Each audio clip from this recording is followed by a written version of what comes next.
Manchester United came into this game desperately searching for a turnaround, but Tottenham had different plans, igniting their home crowd with a decisive statement. Protests, pressure, and a battle for redemption. This clash had it all. But what led to this high-stakes encounter? Let's break it all down. Welcome to United Sports, your go-to destination for in-depth match breakdowns, analysis, and everything you need to know about the biggest games. Today, we dive into Tottenham Hotspur versus Manchester United. A match that wasn't just about 3 points, but also about silencing critics, proving doubters wrong, and shifting the momentum of two struggling giants. From tactical expectations to fan protests, injuries, and pre-game drama. This game had already built a compelling story before the ball was even kicked. Before the match, Tottenham found themselves in the middle of a fan uprising. Over 1,000 Spurs supporters took to the streets in a peaceful but loud protest against Chairman Daniel Levy, voicing their frustrations over the club's direction. The pressure on the ownership had been building after Tottenham's lackluster domestic performances, leaving them languishing in 14th place. The home crowd at the Tottenham Hotspur Stadium wasn't just there to support their team. They demanded a response. On the other side, Manchester United arrived in North London under immense pressure of their own. Manager Ruben Amorim was dealing with an injury-ravaged squad, missing key midfielders like Kobbie Mainoo and Manuel Ugarte. Forced to rely on inexperienced talents, United's lineup lacked the stability and leadership needed to control a high-intensity away match. The season had been brutal for United, with 11 league defeats already on their record. This game wasn't just about points. It was about salvaging pride and proving they could still compete at the highest level. Tottenham's manager, Ange Postecoglou, had his own challenges. With his team struggling for form, this match was a defining moment in their campaign. However, there was a silver lining.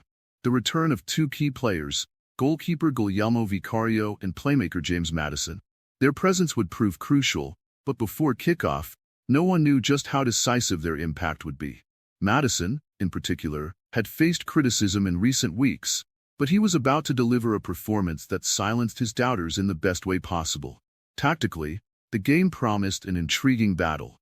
Tottenham, under Postecoglou, preferred an aggressive, front-foot approach, pressing high and playing with quick transitions. United, on the other hand, had been struggling with a consistent game plan, often switching between defensive resilience and chaotic counterattacks. With Casemiro anchoring the midfield and Bruno Fernandes carrying the creative burden, United's strategy depended heavily on individual brilliance rather than structured team play. As the teams warmed up, the atmosphere inside the stadium was electric. Tottenham fans, despite their frustration with the club's management, were ready to back their players. For United, the traveling supporters were equally vocal, knowing that their club needed every ounce of support in this make-or-break encounter. The stage was set for a battle that carried significance far beyond just the 90 minutes on the pitch. With the referee's whistle moments away, all eyes were on the two managers. Postecoglou needed a performance that would reignite belief in his squad, while Amorim faced a defining moment in his tenure at United. The pressure wasn't just on the players.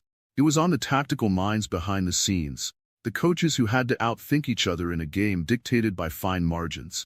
As the teams lined up, there were plenty of questions. Would Tottenham's attack finally click? Could United's makeshift lineup withstand the pressure? And most importantly, who would rise to the occasion when it mattered most? Fans braced themselves for what was about to unfold, knowing that this was a game that could reshape the trajectory of both club seasons. This was more than just a Premier League match. It was a test of resilience, a battle of narratives, and a moment of truth for two teams walking a fine line between ambition and crisis. Tottenham needed a response. United needed redemption. And with the crowd roaring in anticipation, the drama was just about to begin.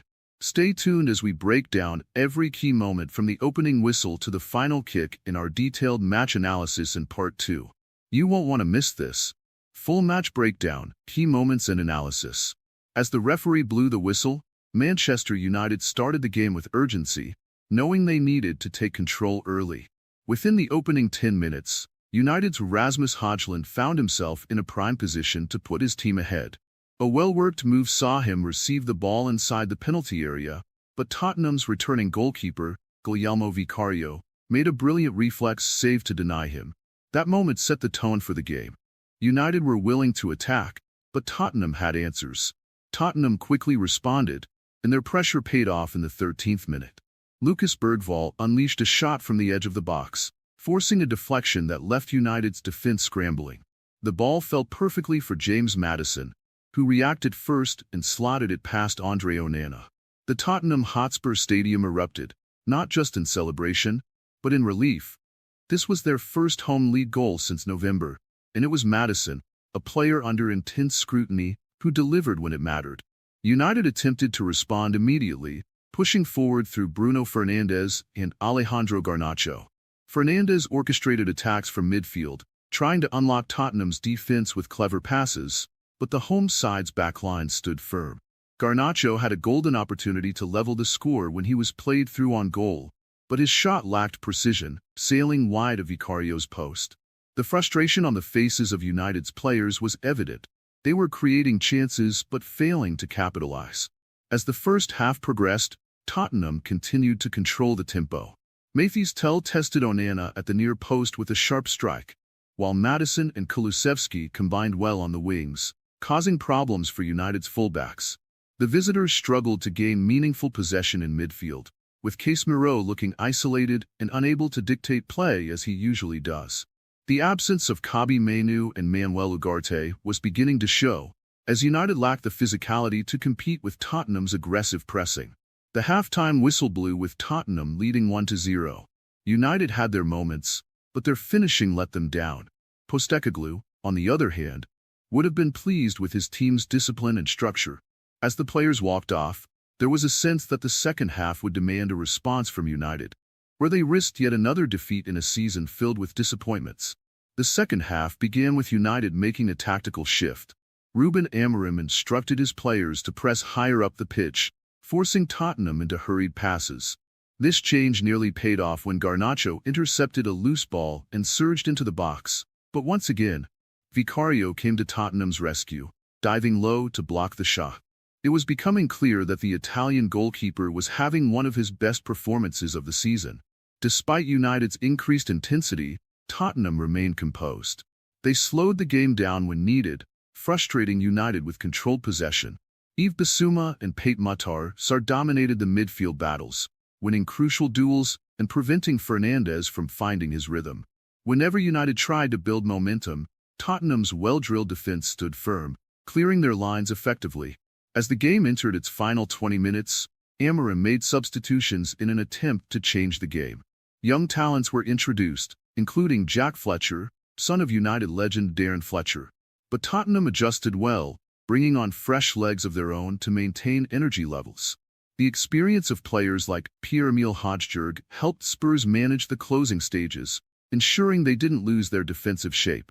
United's last real chance came in the 85th minute, when Bruno Fernandes received the ball just outside the box. He attempted one of his trademark curling shots towards the top corner, but once again, Vicario denied him with a flying save. That moment summed up the match. United had chances, but Tottenham's defensive discipline and outstanding goalkeeping kept them out. As the final whistle sounded, Tottenham players celebrated a well-earned victory. Maddison, the match winner, gestured to the crowd, silencing his critics with a performance full of energy and creativity. Postecoglou embraced his staff, knowing that this win could serve as a turning point in Tottenham's season. Meanwhile, United players walked off the pitch dejected, aware that another missed opportunity had slipped away. For United, this loss marked their 12th league defeat, piling more pressure on Amorim. The fans were growing restless, and questions about the club's long-term direction continued to mount. Amorim remained composed in his post-match interview, refusing to blame injuries and instead insisting that his team needed to improve in key areas. However, the reality was clear. United were in deep trouble. For Tottenham, this victory wasn't just about 3 points. It was about restoring belief. The return of Vicario and Maddison had made a tangible difference, and Postecoglou would now look to build on this momentum. While fan frustrations with the club's management remained, this result provided a temporary distraction from the off-field turmoil. In the end, it was a night of contrasts. Tottenham took a step forward, while Manchester United continued to sink deeper into uncertainty. As the season progresses, both clubs will need to find answers. One to climb back into European contention, and the other to simply stop the bleeding. This game, however, belonged to Spurs.